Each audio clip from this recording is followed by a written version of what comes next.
I mean, if true wisdom or true peace comes from this, I don't think I want it, I gotta be real. We've now seen Uzumaki 3 times now. We really need to leave this area. Oh, it's like, gotcha. Oh, so we purposely wanted it to recover because it would allow us to rip our arm off. It's very clever, Jesus. So that's why she jumped into the pit of bodies in hopes to find cursed gear. If there's different gear that she could use, that's how she'll get more powerful. That's clever. This equipment lowers your total stats by, oh my god. She just gained her stats 2200, and she doesn't have to deal with the freezing your body. Hey, I mean, an imitation can still do some nasty damage, right? Imitation or not, that's a W. Oh, fuck. Is it self-destructing, or is this a second form? Elden Ring fight? There was secretly another health bar? I mean, the power of our lesbian love is gonna power us up. I'll take it. I mean, some will call this the power of friendship, or in this case, the power of scissoring, but I actually think she is gonna fall in love with this girl. She a naughty little nun. That's just her type. Naughty little nuns and where to find them. Oh, shit. Now, I gotta admit, this is actually a pretty brilliant way to power up a character whose entire ability revolves around the fact that she gets the opposite effect of what is intended. So, a character who can basically only use curse equipment, it definitely limits you more than anyone else on the earth, but in doing so, it also allows for her to have bonuses that probably no other piece of armor does, because what ends up happening during the past couple of episodes is we set out on this mission in order to find some herbs in order to heal some people. Apparently, the church doesn't like that because they're a bunch of bitches. Either way, doesn't matter. At the beginning of this episode, we saw a pile of dead bodies, and what do we end up doing later in the episode? We use that as setup so that they jump into said pile of dead bodies and rummage around until she can find a piece of curse equipment, in this case, some boots. And what it allows you to do is that in these situations, normally it's power of friendship or ass pulls in order to win the day. And while there is a moment that maybe some people will consider kind of power of friendship, but I disagree, what we end up doing is we're fighting this ogre that is significantly more powerful. So how are you going to power up your MC? Well, you give her a cursed pair of boots that increases it by 2,000 or something. And the stats for that thing was insane. It was like, if you put them on, you're frozen, and it lowers your stats by like 2,400. But because her ability is do the opposite, it's such a fucked up way to do a power-up, because you're in the middle of a life or death moment rummaging through dead bodies. Basically, who knows how bad they smelled, and just basically, it probably feels disrespectful too, because these are people who probably didn't deserve their fate, and you're just turning them into a loot pile and just disrespecting the dead, all so you can hopefully survive. It's such a brilliant way to power her up. And to be honest, even the non-brilliant ways at face value, I felt like they kind of covered their ass more than you would often see in a show like this. Now, if you did get started in the video, you know what to do. Drop a like, show your support, subscribe, ring that bell, stay up to date on everything we be uploading. Of course, Patreon full live reactions and exclusives live over there, which also does help fund the channel and videos just like these. So there is a moment that I think people might consider power-up-ish.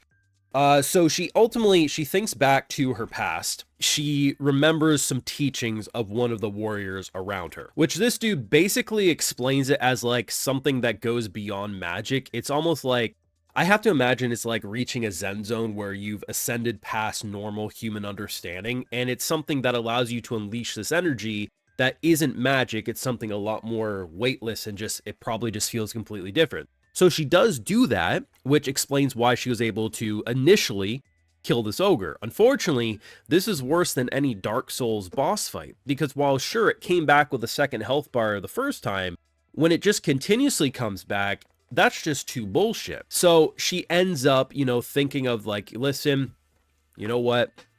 That's not enough. I gotta get back to my girl. And the power of love does allow you to ascend past your limits. Look at mothers in our own world, or fathers, so many people in these horrible accidents, and able to overcome such impossible odds because of that love and determination. And ultimately, when it came to it, and the reason they finally escaped all this, it wasn't because of some random power-up, it was because of this hot demon girl. She finished the job for us. So I think they did cover their tracks very well. And honestly, the dynamic of the past 2 episodes was really good. We didn't talk about episode 3 on the channel last week. It was a slower episode, very much enjoyed it. We watched it on Patreon, had a great time. But ultimately, it was a slower episode with setup. But I appreciated the fact that they didn't just try to rush into the next, oh my god, let's have a dramatic death, bloodshed moment, blah, blah, blah. They actually allowed us to get connected to the world a bit better, and in doing so, learned a lot about the church. And honestly, the church is a bunch of bitches. And it's super interesting because this girl, despite seeming like she's super pure of heart, she follows the order of the church to a T, actually disobeys them, because the idea of the church banning herbs, which would in return heal people, and she knows they're not, you know, disgraceful, she disagrees with it, and that's why she's helping, trying to heal someone who is told, like, say your prayers and hopefully God will save you. Even though you know damn well those church little fucks are probably slurping down herb tea every other day of the week and, you know, keeping all the healthcare to themselves, all under the name of God. It's completely disgusting.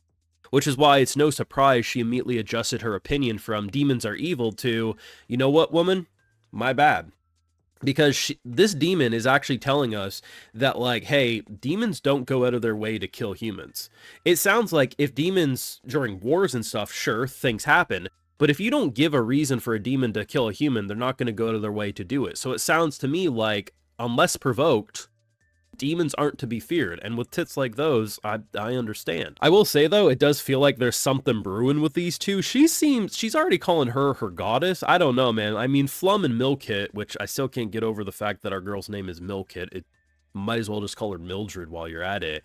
Is one thing, and these two are another, but it's honestly kind of adorable. And if you think about it beyond just like a fetish reason of, oh, hot demon girl and naughty little nun, it's actually an interesting love story potentially, because the girl who was raised by a church and believes in religion and what she was taught, having to shatter her worldviews for someone who is supposed to be deemed the enemy, is a pretty solid love story. The unfortunate thing is I think old Mildred, aka Milkit, is about to get jumped by those shitty bandit people from the guild, because I think it was in episode 3, but I'm drawing a blank, it seemed like they were just outside their building and were waiting to pounce.